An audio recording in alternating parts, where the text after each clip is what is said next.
Dear brothers and sisters, welcome back to our Saint Stories channel.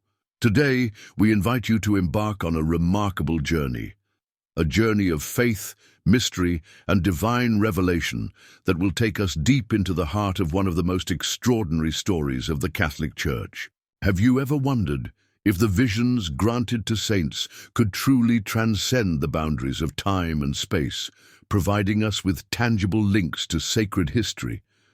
This is precisely the wonder we'll explore today as we uncover the incredible connection between the mystical visions of Blessed Anne Catherine Emmerich and an astonishing archaeological discovery in the hills of Ephesus. In the early 19th century, Blessed Anne Catherine Emmerich, a humble German nun, experienced a series of divine revelations that provided a detailed account of the final days of the Virgin Mary on earth.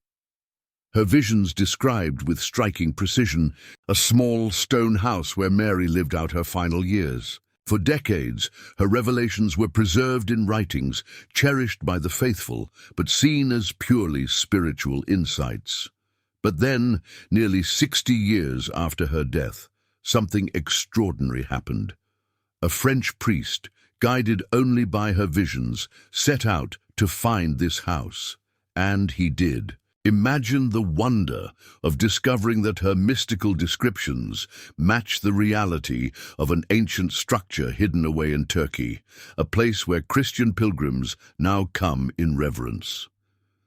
Today, we'll journey through this miraculous story. We'll explore Anne Catherine Emmerich's powerful visions, the discovery of the house near Ephesus, and the pilgrimages of popes who recognized its sacred significance. We'll even see how this holy site became a symbol of unity and devotion, drawing the faithful from across the world. Let us begin this story of faith and discovery with Blessed Anne Catherine Emmerich herself.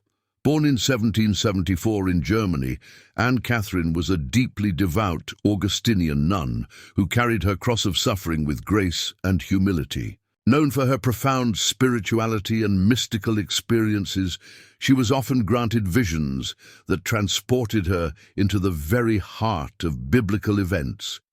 It was through these divine gifts that she became a vessel for God's revelations, allowing us to glimpse moments of sacred history through her eyes. Among her most extraordinary visions was one that described, in stunning detail, the final earthly dwelling of the Virgin Mary. Anne Catherine spoke of a modest stone house nestled in a serene, verdant landscape near Ephesus. She described it vividly, the rectangular shape of the home, its simple yet sturdy walls made of stone, and its flat roof with high-set windows that allowed light to stream in. Every detail painted a picture so vivid that it seemed as if she had walked through the house herself, but Anne Catherine's vision went beyond mere architecture. She spoke of the atmosphere, filled with quiet holiness, where the Blessed Mother lived a life of prayer and contemplation after the ascension of her Son. In her visions, Mary's presence seemed to permeate the house, filling it with a peace and grace that transcended time. And Catherine even described the surrounding landscape, a place of gentle hills and lush greenery, where Mary would go to pray and reflect in the presence of her Creator.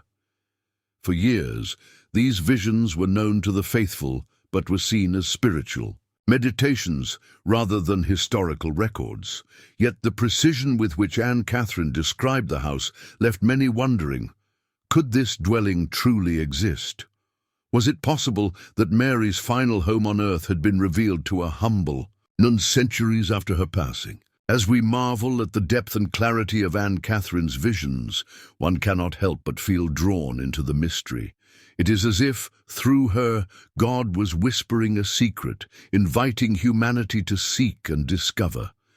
Little did the world know that these divine whispers would one day lead to an astonishing discovery, proving that faith and history are often intertwined in ways we could never imagine. Dear friends, imagine being called to follow a vision, not your own, but one shared by a saint who had long since passed into eternal life.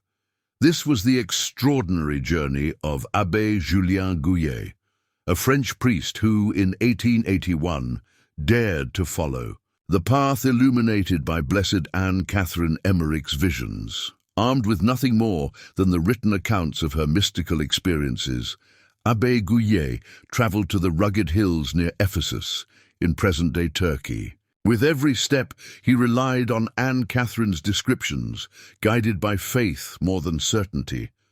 And then, there it was, a small, ancient stone house nestled in the lush landscape of Mount Coressos, just as she had described. The structure seemed to be frozen in time, humble yet enduring, a silent witness to untold centuries of history. As Abbé Gouillet stood before this house, he must have felt the weight of something far greater than coincidence. The building's rectangular shape, its high windows, the flat roof, every detail matched Anne Catherine's vision. Could this truly be the house where the Blessed Virgin Mary spent her final years on earth? For Gouillet, the answer was clear, but convincing the world would take time. Initially, his discovery was met with skepticism. Some dismissed it as an unlikely tale, the imagination of a hopeful priest.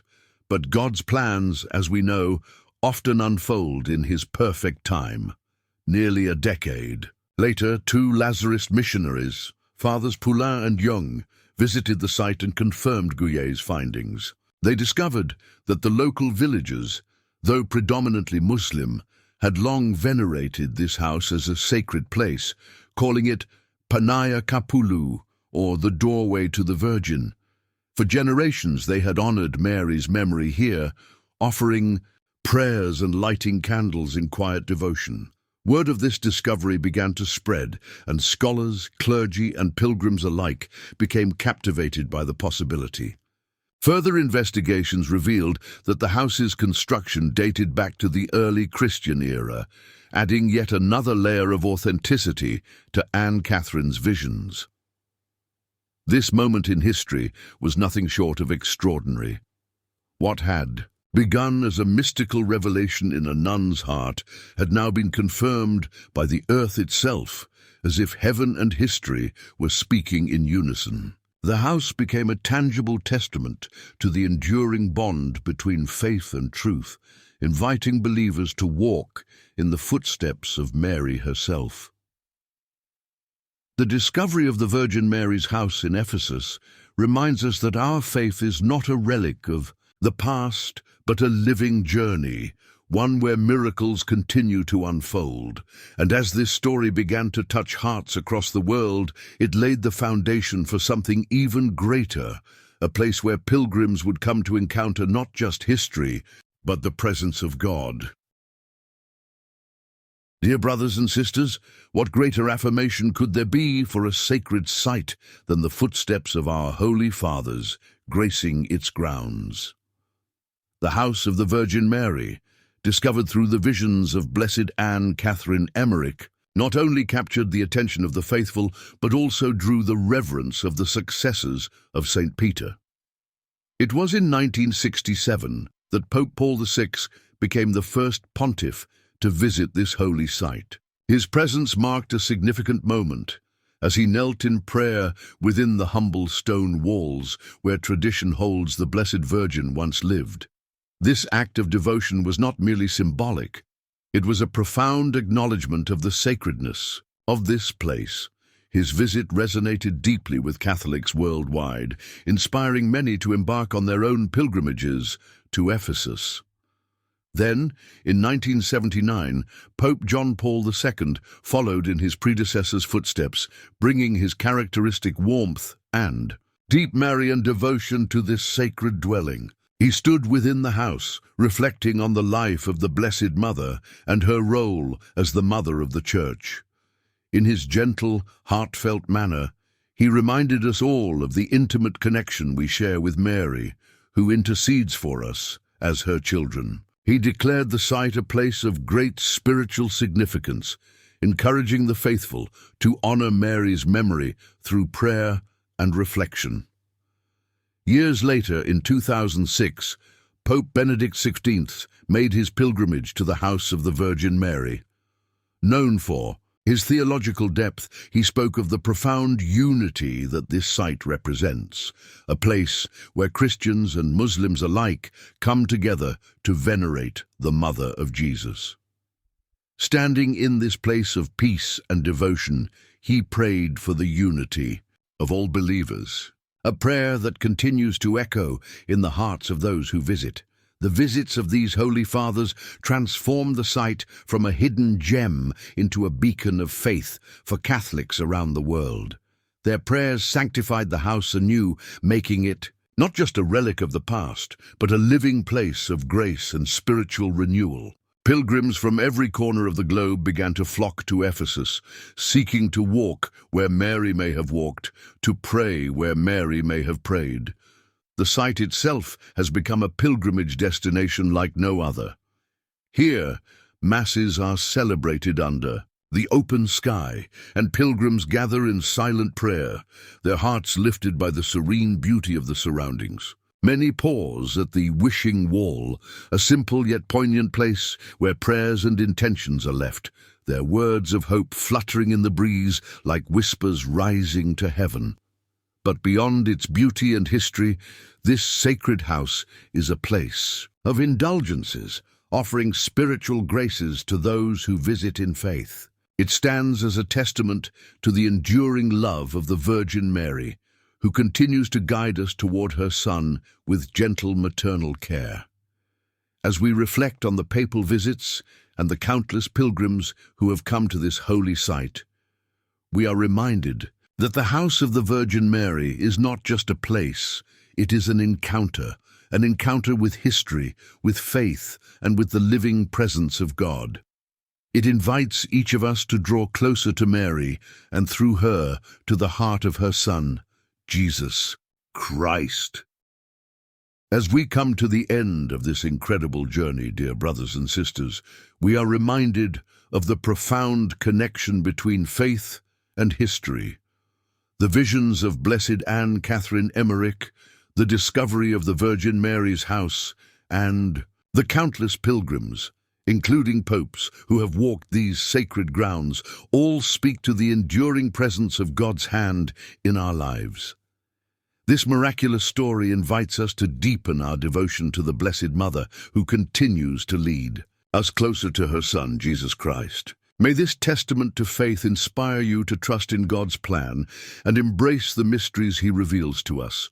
If this story touched your heart, please subscribe to our channel and join us for more inspiring stories of the saints.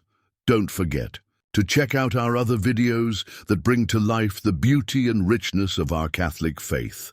Thank you for spending this time with us. May God bless you, and see you in our next video.